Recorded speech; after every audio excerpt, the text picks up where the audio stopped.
बेटा, मेरा चश्मा टूट गया है। आज जरा तू शाम को ऑफिस से आते वक्त ठीक करवा लाना। ओफो माँ, तुम भी ना, बस 1000 बार कहा है तुमसे, ऑफिस जाते वक्त टोका टाकी मत किया करो।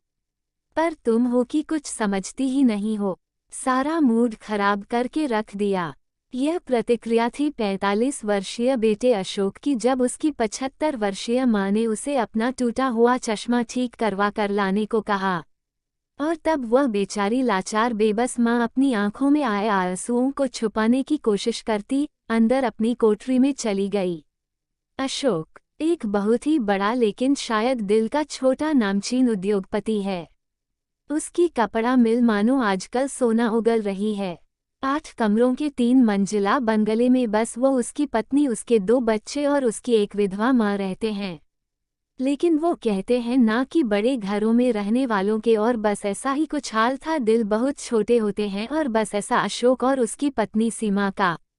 इतने बड़े बंगले में उसकी माँ के हिस्से में आई थी तो बस एक छोटी सी कोठरी।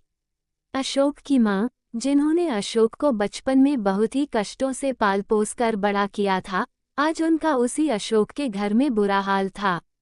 अशोक के पिता जब अशोक सिर्फ 5 वर्ष का था तभी उसको अकेला छोड़कर इस दुनिया से चले गए थे। उसकी माँ ने दूसरों के घरों में झाड़ू पोंछा, कपड़ा, बर्तन आदि का काम करके और दूसरों के कपड़े सिलाई करके बहुत ही तकलीफों से अशोक को पाल पोस कर बड़ा किया था। उसको अच्छी शिक्षा दिलाई, एक काबिल इंसान बनाया और उसे इस लायक बनाया कि वह अपने पैरों पर खड़ा हो सके। अशोक के पिता के इस संसार से जाने के बाद सभी ने उससे दूसरा विवाह करने के लिए कहा, पर अशोक का ख्याल करके वह हमेशा इनकार कर दिया करती थी। कभी कोई कहता, अरे अशोक की माँ, तू सारा दिन इतना काम करती तू रहती है, कभी तो अपने बारे में भी कुछ सोचा कर। इस पर वह तपाक से बड़े गर्व के साथ उत्तर देती, अरे बस कुछ दिनों की ही तो बात है, फिर देखना, बड़ा होकर मेरा बेटा मुझे रानी बनाकर रखेगा। उस बेचारी को क्या पता था कि उसका ये ख्वाब बस ख्वाब ही बनकर रह जाएगा। जैसे जैसे अशोक बड़ा होता गया वो तरक्की के नए नए सोपान चढ़ता गया। अब उसका बड़े बड़े लोगों में उठना बैठना हो गया। उन लोगों की सोहबत में उसने पीना पिलाना भी शुरू कर दिया। अगर माँ कभी टोक देती तो वो, माँ तुम कुछ नहीं समझती, कहकर झिड़क कर चल देता। अब उसे अपने उन रईस उद्योगपति मित्रों से माँ को मिलवाने में शर्म महसूस होने लगी। उसके उन्हीं तथाकथित मित्रों में से एक मी गुप्ता ने अपनी पुत्री सीमा के लिए अशोक का हाथ मांग लिया, क्योंकि वे अशोक को अपना बिजनेस पार्टनर बनाना चाहते थे।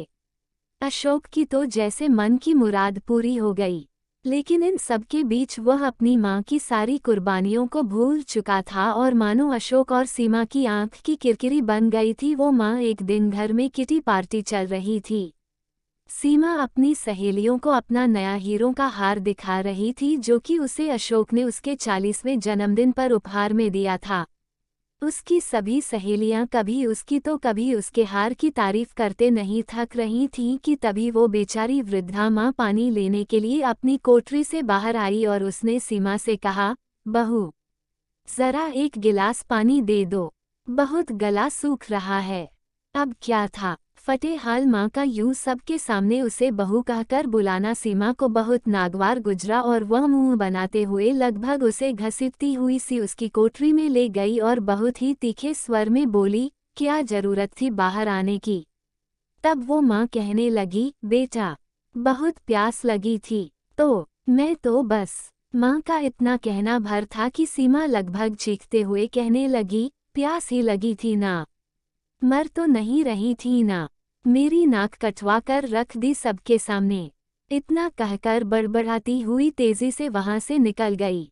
आज फिर एक बार एक माँ अपमान का कड़वा घूंट पीकर रह गई। अब तो मानो यह रोज का सिलसिला हो गया था। कभी अशोक तो कभी सीमा माँ को अपमानित करने में कोई कसर बाकी नहीं रखते थे।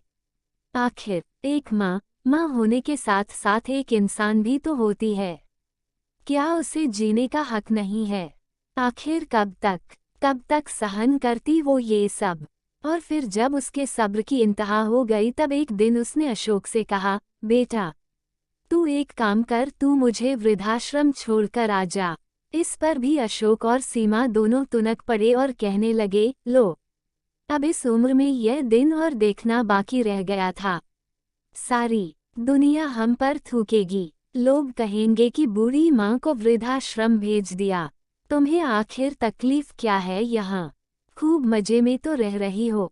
फिर सीमा कहने लगी, यही चाहती है ना तू कि हम बदनाम हो जाएं। आज वह माँ समझ भी न पाई कि आखिर उसका कसूर क्या है, और वो एक बार फिर चुपचाप अपनी कोठरी में चली गई।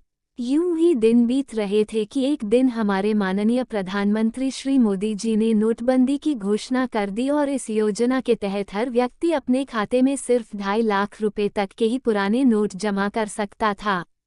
अब काले धंधे से पैसा कमाने वाले सभी लोगों के छक्के छूट गए थे। अशोक भी उन्हीं में से एक था। अब इस मुसीबत के क्षण में उसे सबसे पहले अपनी माँ की याद आई। भागा भागा वह पहुंचा माँ की कोठरी में, आज शायद पहली बार, और इसलिए ही वहां कोने में रखी एक टेबल से टकराकर गिरते गिरते बचा। लेकिन माँ तो बस माँ होती है, और माँ की ममता बोल पड़ी, बेटा, चोट तो नहीं लगी ना? क्या बात है बेटा, कैसे आना हुआ? तू कुछ परेशान सा दिखता है। लेकिन वाह रे स्वार्थी इंसान, आज भी माँ की ममता को पहचान न सका और उसको नज़रअंदाज करके कहने लगा, अरे माँ, तुम वह सब छोड़ो, मुझे जल्दी से अपनी पासबुक दे दो, मुझे तुम्हारे खाते में पैसे जमा कराने हैं। वह भोली भाली माँ उसकी चालों को समझ ना पाई और कहने लगी, मुझे पैसों की भला क्या जरूरत है बेटा? अशोका, तुम कुछ नहीं समझती हो माँ। अब बहस मत करो, मेरा समय मत बर्बाद करो और जल्दी से अपनी पासबुक दे दो। मोदी जी ने नोटबंदी की घोषणा कर दी है और मुझे अपने पुराने नोटों को बदलने के लिए 2.5 लाख रुपए तुम्हारे खाते में जमा करने होंगे। इतना कहकर तेजी से माँ के हाथ से पासबुक लेकर निकल गया। आज उस माँ की ममता ठगी गई थी। आज उस माँ की आंखों से आंसू की अविरल धारा बही तो ऐसी बही कि सैलाब ही उमड़ पड़ा। लेकिन शायद आज उस सैलाब में उसने बहा दी अपनी सारी लाचारी और बेबसी। आज उस सैलाब में शक्ति दिखाई देती थी सब कुछ डुबा देने की। यूं लग रहा था मानो आज ये सैलाब अपने संग सबको बहा ले जाएगा। आज वो माँ लाचार और बेबस नहीं बल्कि अपने इरादों में मजबूत एक माँ दिखाई पड़ती थी। वो उठी, उसने अपने आंसू पोंछे और एक बैग में अपना सामान डालकर बाहर दरवाजे की ओर जैसे ही बढ़ी तो सीमा ने तेज स्वर में उससे पूछा, कहाँ जा रही हैं आप? पर आज उसकी नज़रों ने बिना कुछ कहे ही बहुत कुछ कह दिया। आज उसकी जलती हुई निगाहों का सामना करने की ताकत सीमा में नहीं थी और वो चुपचाप घर के अंदर चली गई। माया, जी हाँ माया, यही नाम था अशोक की माँ का। आज अशोक की माँ के नाम से इत्र वो अपने खुद के नाम की पहचान बनाने जा रही थी। पर कहाँ, ये शायद कोई नहीं जानता था। बस बिना किसी से कहे वो अपने गंतव्य की ओर बढ़ी जा रही थी। इधर अशोक के सामने समस्या थी अपने काले धन को सफ़ेद करने की। उसने अपने माथत काम करने वाले कई लोगों के भी खाते में 2.5 लाख रुपया जमा कराया। लेकिन गलत तरीकों से कमाई गई इतनी अनाप शनाप दौलत को ठिकाने लगाना भी इतना सहज नहीं था। अब जब सभी के खातों में पैसे जमा हो चुके थे तो फिर कोई उपाय ना देख उसने मंदिरों में दान करने की सोची। दर दर भटकता वो एक मंदिर से दूसरे मंदिर के चक्कर लगाता फिर रहा था, पर कोई फायदा न हुआ, क्योंकि सरकार की ओर से सभी मंदिरों में दान पेटियों को सील कर दिया गया था। अब उसके चारों ओर बस निराशा ही निराशा छाई थी। हर ओर उसे बस गहन अंधकार ही नजर आ रहा था। उसे कुछ सुझाई नहीं पड़ता था और ऐसी बदहवासी की हालत में वो अपने चेहरे को अपने दोनों हाथों से ढांपकर हताश सा मंदिर की सीढ़ियों पर बैठ गया। तभी सहसा उसके ज़हन में एक ख्याल आया और उस ख्याल के आते ही उसके होठों पर एक मुस्कान तैर गई। उसकी आंखों में चमक आ गई। वो फटाक से वहां से उठकर अपनी गाड़ी की ओर दौड़ पड़ा। गाड़ी में बैठते ही बोला, ड्राइवर चलो।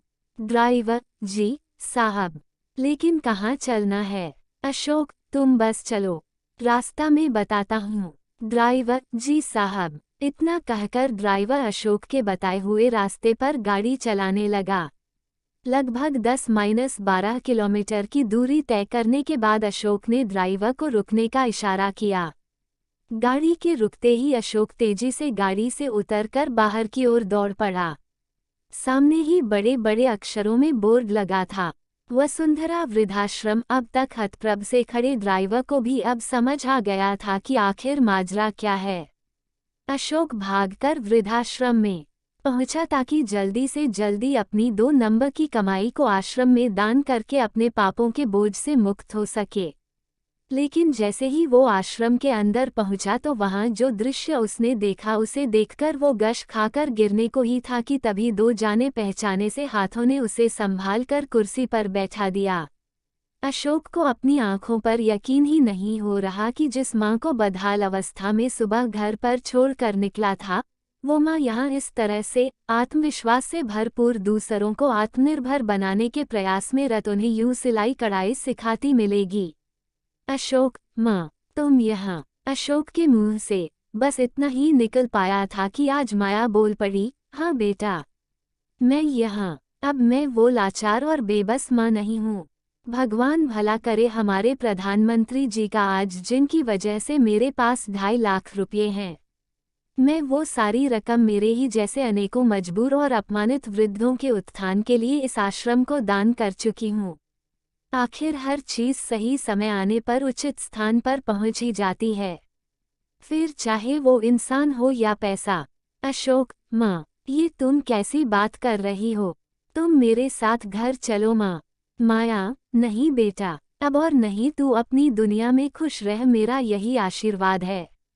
अशोक, माँ, मुझसे बहुत बड़ी गलती हो गई, बस एक बार मुझे माफ कर दो माँ।